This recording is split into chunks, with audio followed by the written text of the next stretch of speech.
Bien-aimés dans le Christ, il y a des moments dans notre vie où tout s'écroule. Il y a des moments où le téléphone sonne et une voix dit ces mots qu'on ne voulait jamais entendre. Un départ, une absence. Et soudain, plus rien ne tient. Nous sommes perdus, nous sommes déboussolés.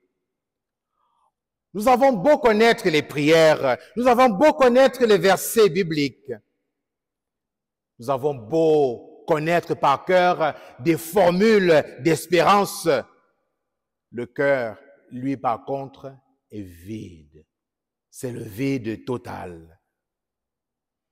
Même Job, l'homme de foi, l'homme solide, l'homme enraciné en Dieu, crie son incompréhension. Et pourtant, il ose dire cette phrase folle. Je sais que mon Rédempteur est vivant.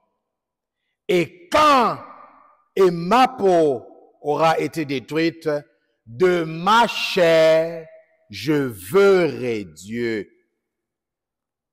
Je verrai Dieu. Voilà le choc.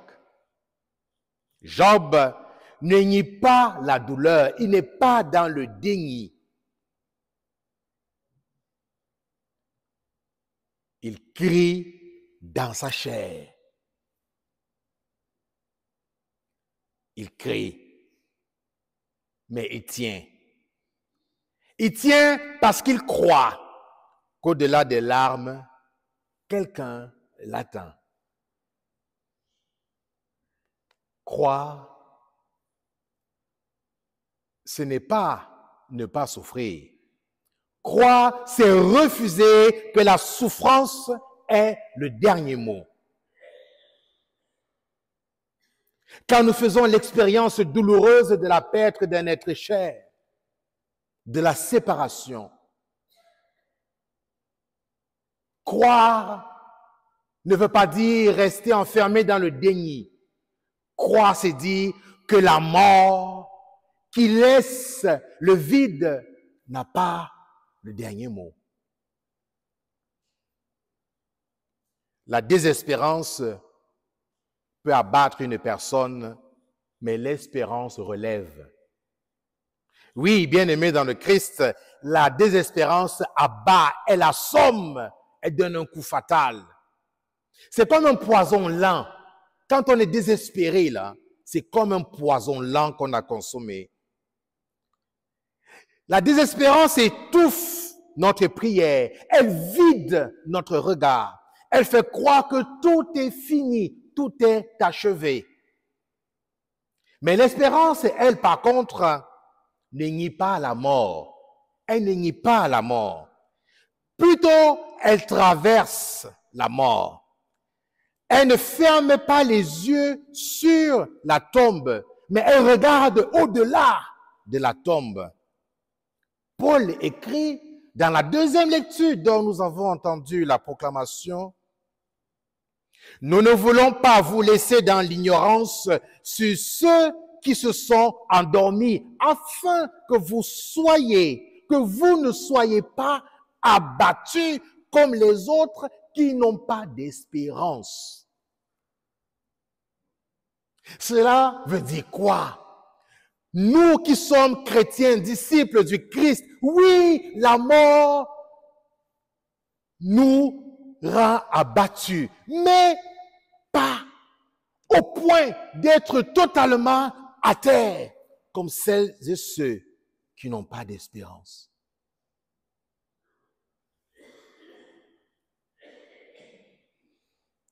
L'espérance, ce n'est pas une émotion. C'est une décision de se relever. Il y en a qui disent, mon père, je n'ai pas d'espérance, je ne la sens pas l'espérance, ce n'est pas une émotion. Je prends la décision de me relever. Je prends les moyens pour me relever. C'est la force de dire, je souffre, mais je ne lâche pas la main de Dieu. Je tiens sa main, je ne la lâche pas. C'est ça l'espérance. Reconnaître sa souffrance, mais s'accrocher sur la main de Dieu sans la lâcher. Bien-aimés dans le Christ, l'espérance ne déçoit jamais. Non pas parce qu'elle évite la douleur, mais parce qu'elle finit toujours par conduire à la rencontre. La rencontre avec qui? Oh boy. Avec qui? Ça me rassure, vous n'êtes pas endormis, hein? La rencontre avec qui? Bien-aimés dans le Christ, les morts ne sont pas morts. On dit souvent, il est parti, elle est partie. Mais non, il n'est pas parti, elle n'est pas partie, mais il est passé, elle est passée. Par ailleurs, dans la lumière de Dieu, il est passé dans la lumière de Dieu, elle est passée dans la lumière de Dieu, elle n'est pas partie, il n'est pas parti, mais passé dans la lumière de Dieu.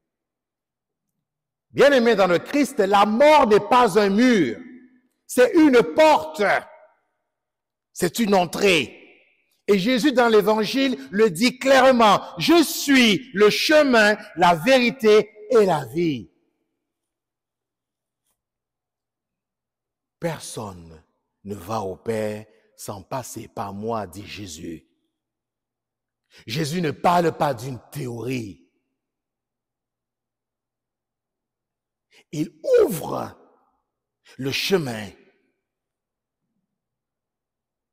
Il ouvre le chemin. Il est entré dans la porte pour en exploser les murs. Par sa mort, il a explosé les murs pour que nous ayons le passage.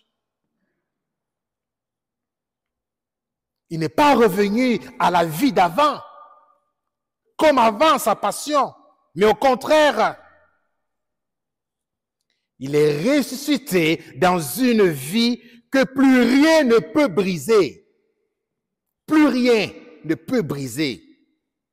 La résurrection, bien-aimée dans le Christ, ce n'est pas revivre comme avant. C'est vivre autrement, pour toujours en Dieu.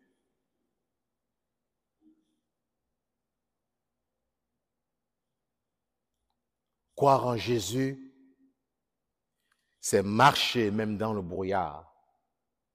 C'est ça, croire en Jésus. Marcher même dans le brouillard.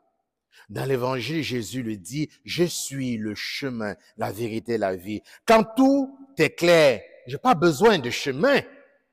Quand tout est clair, je n'ai pas besoin de chemin.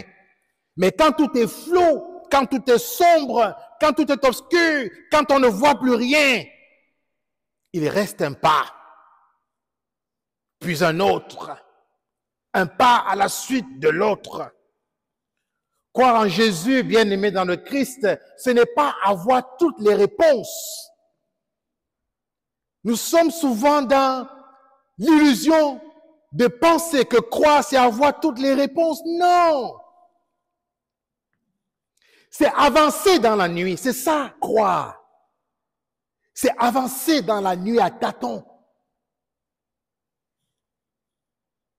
Mais dans les mains de celui qui ne lâche jamais. D'où ce signe, tenir sa main et ne pas la lâcher. L'espérance dont je parlais tantôt. C'est accepter de marcher sans comprendre. C'est ça la foi. Accepter de marcher sans comprendre, c'est avancer dans la nuit. Marcher sans comprendre, mais dans la confiance. Je ne comprends pas, mais je fais confiance. C'est la foi du cœur quand la tête ne suit plus.